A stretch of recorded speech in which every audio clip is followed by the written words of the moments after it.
नमस्कार, मैं पुष्पांजलि आप सभी दर्शकों का केवी स्टूडियो के कार्यक्रम कहता बेगूसराय बढ़ता बेगूसराय में हार्दिक अभिनंदन करती हूँ, स्वागत करती हूँ।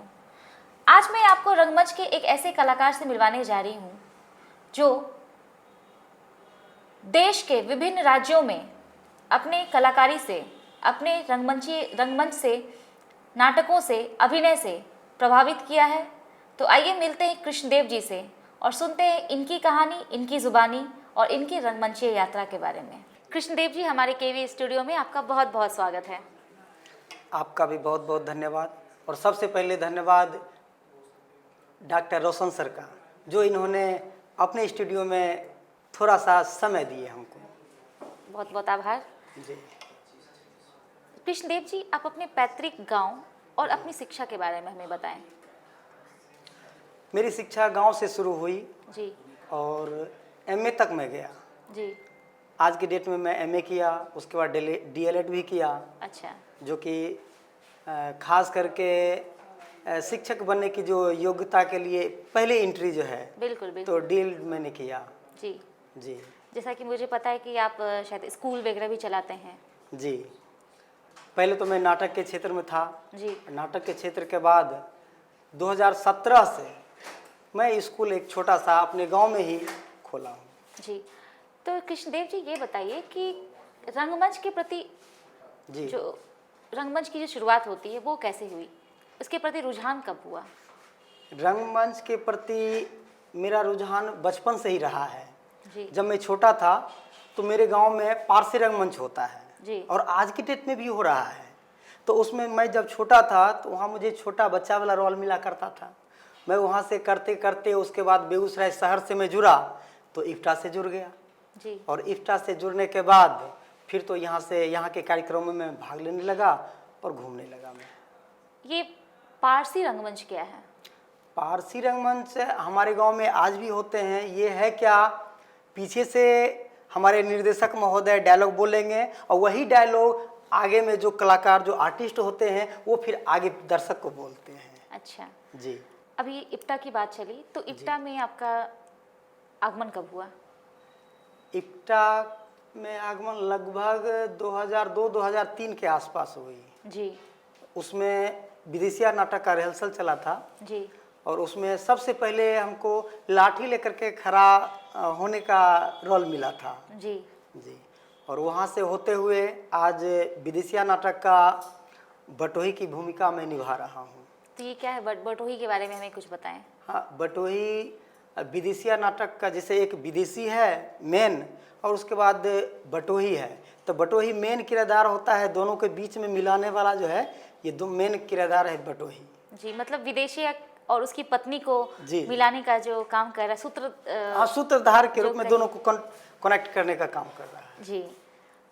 तो अभी तक आपने किन किन नाटकों में अभिनय किया है? अभी तक ऐसे तो लगभग 30 से 40 नाटकों में अनुभव किया हूँ, अभिनय किया हूँ। जी। और उसी के माध्यम में, नाटक के माध्यम से भारंगम भी गया हूँ। भारंगम? जी। भारत रंग महोत्सव जो दिल्ली में होता है, जी, वहाँ तक मैं शिरकत किया हूँ। क्या बात है, बहुत बहुत बधाई। जी। तो इतने सालों का अनुभव है, तो कुछ ऐसे ही रंगमंची यात्रा के बारे में बताएं, जो बहुत ही कुछ ऐसे पल बताएं रंगमंच के दौरान जो कभी आप भूल नहीं सकते। ये 2016 की बात है। जी। मैं नाटक करने के लिए गया था मध्य प्रदेश। जी। और मध्य प्रदेश, वहाँ देवास जिला है। वो देवास जिला में लगभग हम जिस स्थान पे हमको नाटक करना था, जी। वहाँ पहुँचने में हमको 1.5 घंटा जंगल की यात्रा करनी पड़ी। जी। और वो जंगल की यात्रा थी जो कि मैं बीच जंगल में जाके रास्ता भूल गया और वहाँ पे कोई भी नहीं हमको रास्ता दिखाने वाला था। कौन दिखाता? वहाँ पे हमको मतलब कि वो स्थिति हो गई कि अब हम सारे कलाकार जंगली जानवरों के चपेट में आ जाएंगे और सभी को सभी हम उसके पेट में भोजन हो जाएंगे, हम मारे जाएंगे। तो हमको लगता है कि वो क्षण हम जल्दी नहीं भूल पाएंगे हम। जी। जी। काफ़ी रोचक रहा वो। जी, वो बहुत ही रोचक रहा। अंत में लोग कहता है ना कि भगवान का भरोसा होता है, वही किसी तरह से वहाँ पे एक बाइक से एक आदमी आए वहाँ पे। जी। और मैंने उनसे पूछा रास्ता वहाँ जाने का। वो बेचारे हमको साथ लेकर के लगभग आधा घंटा तक उनको जंगल से निकालने में लगा। उसके बाद वो हमको निकाले जंगल से, तब वहाँ से मैं फिर वो गांव पहुँचा। कृष्णदेव जी, ये बताइए, काफ़ी मैंने सुना है लघु नाटक, एकांकी नाटक, नुक्कड़ नाटक। तो नुक्कड़ नाटक तो जो चौक चौराहों पे नाटक किया जाता है वो नुक्कड़ नाटक। ये एकांकी नाटक क्या होता है? नुक्कड़ नाटक जो हर एक चौक चौराहा पे होता है, वहाँ पे कोई स्टेज नहीं होता है जी। तो वो तो हो गया नुक्कड़ नाटक हो गया। एकांकी नाटक वो 45 मिनट के अंदर जो आता है जी। वो हम उसको एकांकी मानेंगे, और जो 45 मिनट से ऊपर जो चला जाएगा उसको हम फुल लेंथ ड्रामा बोलेंगे। मीन्स बहुत छोटा जो नाटक, छोटा आधे घंटे का जो नाटक होगा उसको एकांकी 25 मिनट हो, 30 मिनट हो, 35 मिनट हो, यहाँ तक कि इसको हम एकांकी मानेंगे जी। और बाकी और उसके बाद वो फुल लेंथ में चला जाएगा। जी जी। तो मैं चाहूँगी कि आप हमारे दर्शकों को विदेशिया नाटक के कुछ संवाद, आपने जो बताया बटोही का, उसके संवाद कुछ हमें दर्शकों को बताएं। फांसी काहे लगे बहू? हाँ, फांसी काहे लगो? तू होशियार हो के गवार भइल बारू? हाँ बबुआ, ब्याह में एगो कलसा धराला, कलसा के नीचे बालू बिछावल जाला, सी मालूम वाला ऊ जलमा बई हवन। तवना पर से जौ बिछावल जाला, ऊ कच्छप नारायण हवन। आ तवना पर से कलसा धइल जाला, ऊ समुद्र हवन। आ क्षीर समुद्र में विष्णु भगवान रहेले, ए से उमे कसेली डाल दियाइल। आ विष्णु भगवान के साथे लक्ष्मी रहेले, ए से ओमे पैसा डाल दियाइल। आ विष्णु भगवान के नाभि से कमल आ डंटी नीचे क दियाला। आ तवना पर से 4 मुंह वाला दिया धराल जाला, ऊ ब्रह्मा हवन, ऊ ब्रह्मा हवन। आतना गवाह के सामने तू जौन सती के हाथ बांधैला, वो सती के छोड़ देला। एहमे कोई हल बा, एक करे जन्म तो मुंह में आई दी। अभियो से चेता और कोनो प्रकार से घरे जेबे करा। हाँ वाह, बहुत सुंदर, बहुत ही सुंदर संवाद। क्या आप एक्टिंग करते हैं, रियली बहुत ही अच्छा संवाद रहा आपका। ये बताइए कृष्णदेव जी, अभी तक आपने जी नाटक का प्रदर्शन कहाँ कहाँ किया है? नाटक का प्रदर्शन लगभग कई राज्यों में मैं कर चुका हूँ जी। हाँ, खास करके ये परवेज यूसुफ द्वारा जो निर्देशित नाटक है विदेशिया जी। और ये मैं कई जगह, जैसे कि रांची हो गया तो रांची में कई जिला में, रांची हो गया, दुमका हो गया, लातेहार हो गया, दिल्ली हो गया, दिल्ली के बाद फिर हरियाणा चले जाइए, इस तरह से इलाहाबाद, कई राज्यों में मैंने इसका प्रदर्शन किया है। जी। तो कृष्णदेव जी, आप अभी जैसे अभी आपने डायलॉग दिया विदेशिया का, तो विदेशिया बहुत ज़्यादा विदेशिया नाम हो रहा है और परवेज यूसुफ सर द्वारा निर्देशित है। तो ये विदेशिया की कहानी क्या है, मुझे संक्षिप्त में बताएं, हमारे दर्शकों को बताएं। विदेशिया की कहानी है एक महिला की, मतलब दुख दर्द की कहानी है जी। मतलब एक गांव घर में होता है जो लड़का बेरोजगार है, वो शादी करके नई नई लड़की को लाता है। शादी होने के बाद पहले तो उसको कोई पता नहीं होता है, कैसे दाल है, कैसे चावल है, कैसे क्या है, उसको कुछ पता नहीं होता है। और शादी होने के बाद, भाई शादी होने के बाद तो घर में सब चीज़ चाहिए ना, है नहीं तो पत्नी फिर दबाव देगी। तो पत्नी के दबाव होने से पहले, उससे पहले क्या होता है कि अब तो पैसे की ज़रूरत होती है। तो विदेशिया में यही कहानी है कि विदेशी जो है दुल्हन को मतलब कि शादी करके लाता है, लाने के बाद उसको छोड़ करके वो पैसा कमाने के लिए परदेश चला जाता है जी। और परदेश जाने के बाद फिर वो वहाँ पे दूसरी पत्नी से शादी कर लेता है, दूसरी लड़की से शादी कर लेता है और यहाँ रह जाती है बेचारी प्यारी सुंदरी। हाँ, तो एक नई नवेली दुल्हन की जो गाथा, विरह गाथा है, दुख दर्द की कहानी है, वही कहानी इस विदेशिया में है। जी। ये बताइए कृष्णदेव जी कि आप रंगमंच के क्षेत्र में आपने कोई पुरस्कार जीता, कोई सर्टिफिकेट प्राप्त किया? जी, ये बताएं हमें। रंगमंच के क्षेत्र में राष्ट्रीय नाट्य विद्यालय का एक 30 दिवसीय वर्कशॉप लगा था बेगूसराय में जी। मैं उस वर्कशॉप में पार्टिसिपेंट था जी। और भारंगम में जब शो करने के लिए गए थे तो वहाँ भी हम लोग को मिला था, पुरस्कार मिला था। उसके बाद मॉडर्न थिएटर फाउंडेशन बेगूसराय में है, वहाँ से हमको रंग सम्मान से सम्मानित किया गया। वाह। फिर डुमरी में विकास विद्यालय है जी, वहाँ भी सबूजा रंग सम्मान से सम्मानित किया गया। क्या बात है, तो इस तरह से एक जगह नहीं कई जगह रंग सम्मान से सम्मानित किया गया। वाह, बहुत बहुत बढ़िया, बहुत ही जी। बधाई आपको। कृष्णदेव जी, अभी जो वर्कशॉप की बात चली, कार्यशाला की बात चली, तो ये कार्यशाला कितना ज़रूरी है एक कलाकार के लिए? कार्यशाला खास करके नए बच्चों के लिए, नए स्टूडेंट, नए कलाकारों के लिए, कार्यशाला खास करके नए बच्चों के लिए बहुत ज़रूरी है। जी, वो कार्यशाला एक ऐसा कार्यशाला होता है, उसको हर एक विधा की थोड़ी थोड़ी जानकारी दी जाती है जी, ताकि वो कलाकार अपना क्षेत्र चुन सके, उनको कौन सा क्षेत्र में आगे बढ़ना है, गायन के क्षेत्र में, जी, हाँ, एक्टिंग के क्षेत्र में, चित्रकला के क्षेत्र में, क्योंकि कार्यशाला जो होता है वो सब चीज़ से समाहित होता मीन्स है। कहिए तो कला की विभिन्न प्रकार की जो विधाएं हैं वो जी जी वर्कशॉप में बताई वर्कशॉप जाती में ही है। उसको होता है और वर्कशॉप में उसको विजन दिखाया जाता है जी। कि तुम जो ये कार्यशाला करोगे और इस क्षेत्र में आगे बढ़ोगे तो तुम कहाँ तक जा सकते हो। जी, जी तो आपने भी कभी ऐसा वर्कशॉप किया है? जी, मैंने तो एक नहीं कई वर्कशॉप किया हूँ। जी, सबसे पहले तो मैं इप्टा में वर्कशॉप किया था। जी, इप्टा में वर्कशॉप किया, उसके बाद मॉडर्न थिएटर फाउंडेशन है, वहाँ से हर एक साल वर्कशॉप आयोजित होती है, जी, तो वहाँ भी मैं किया हूँ और करवाया भी हूँ। अच्छा, करवाए भी हैं? जी जी जी, और राष्ट्रीय नाट्य विद्यालय से भी मैं वर्कशॉप किया हूँ। तो ये जो वर्कशॉप आपने जो करवाया है बच्चों को, जी। ये तो कितना सपोर्ट मिलता है बच्चों का, उनके पेरेंट्स का? क्योंकि पेरेंट्स, मैंने देखा है कि पेरेंट्स कला के क्षेत्र में बच्चों को जाने से रोकते हैं। मतलब जी कहिए कि पढ़ाई पे ज़्यादा ध्यान दो और इसमें बाद में, पहले पढ़ाई उसके बाद खेल कूद और जो आपका जो एक्स्ट्रा एक्टिविटी है, तो इस बारे में हमें कुछ बताएं। इसमें ये सही बात है कि गार्जियन जो होते हैं जी, वो इस एक्टिंग विधा में, नाट्य क्षेत्र में आने से उसको रोकते हैं। जी, इसलिए उनका कहना होता है कि इसमें करियर नहीं है, जी, इसमें करियर नहीं है, इसलिए उनको दूसरे क्षेत्र में जाने के लिए उसको पैसे भी देंगे, अपने से खुद से जाकर एडमिशन भी करा देंगे, लेकिन इस क्षेत्र में वो डरते हैं। जी, बच्चा लोग क्या होता है, विद्यार्थी स्टूडेंट, वो चुरा छिपा कर पहले आता है जी, और जब कुछ थोड़ा बहुत जान लेता है तब अगर घर वालों अगर जानते हैं तब लगता है कि नहीं ये ठीक ही कर रहा है, करने दो, करने लगता है हाँ तब करने दो। जी। जी तो ऐसा आप होता जब है। रंगमंच में आए तो आपको आपके फैमिली का कितना सपोर्ट मिला?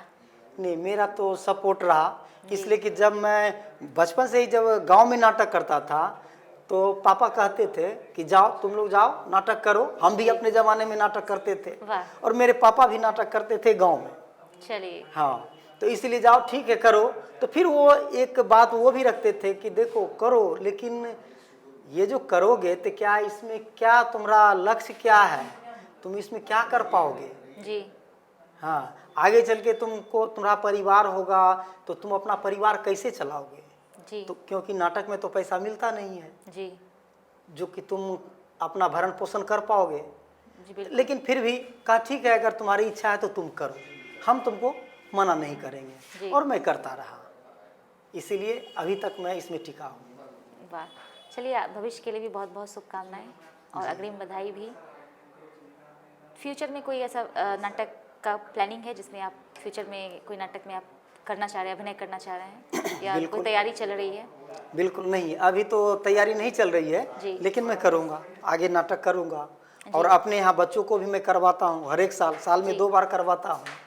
हाँ, और उसके साथ अपने मित्र बंधु के साथ भी मेरी इच्छा है कि मैं नाटक करता ही रहूँ।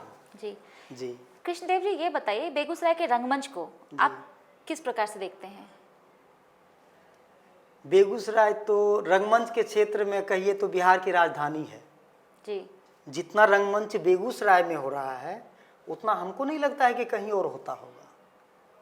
जी, यहाँ अनेक संस्थाएं हैं जो कि रेगुलर वर्कशॉप लगाते रहते हैं, नाटक उनका होते रहता है, रिहर्सल होते रहता जी। है और हमारे जो दिनकर कला भवन है यहाँ प्रस्तुतियाँ होते रहती है।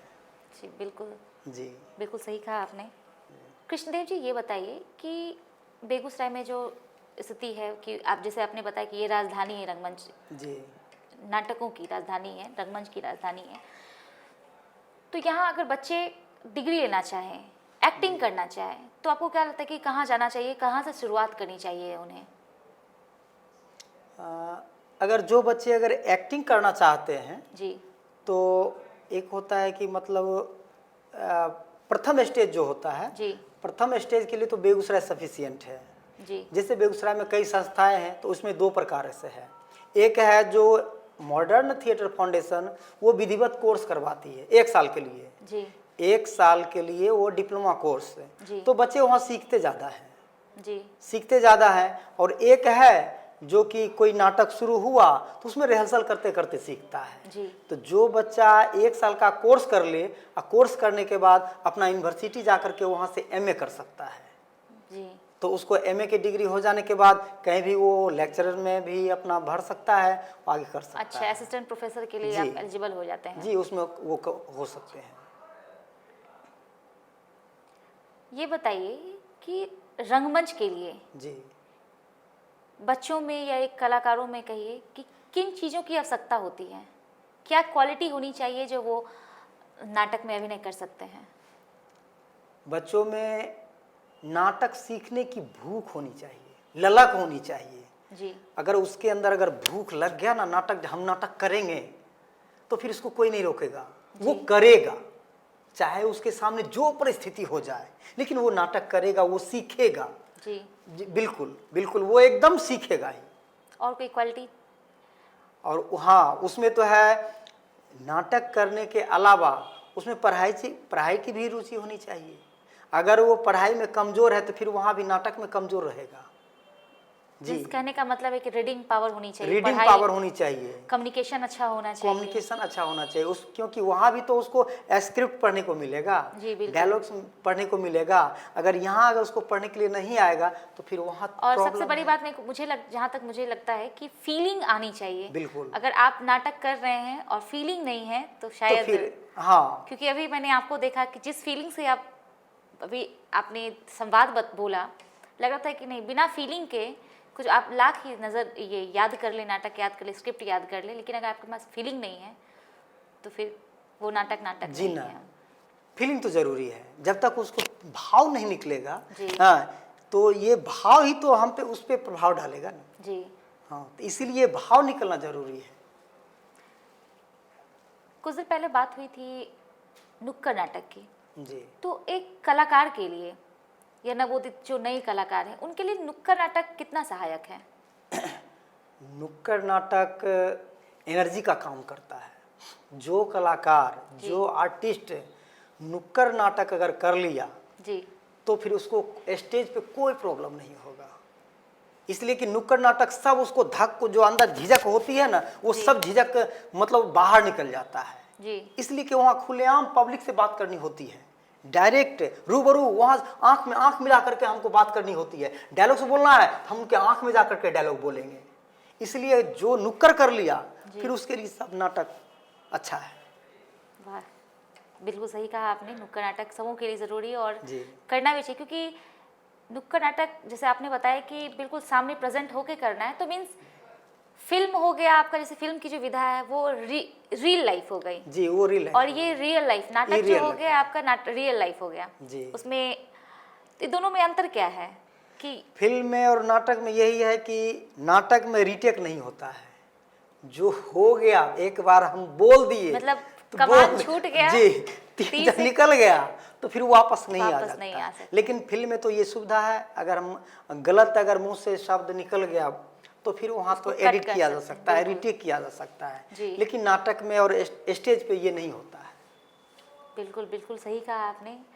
और आपका ये साक्षात्कार हमारे उन दर्शकों के लिए, उन बच्चों के लिए जो एक्टिंग में रुचि रखते हैं, जी। उनको ये पता नहीं है कि बेगूसराय में कहाँ जाके सीखा जाए।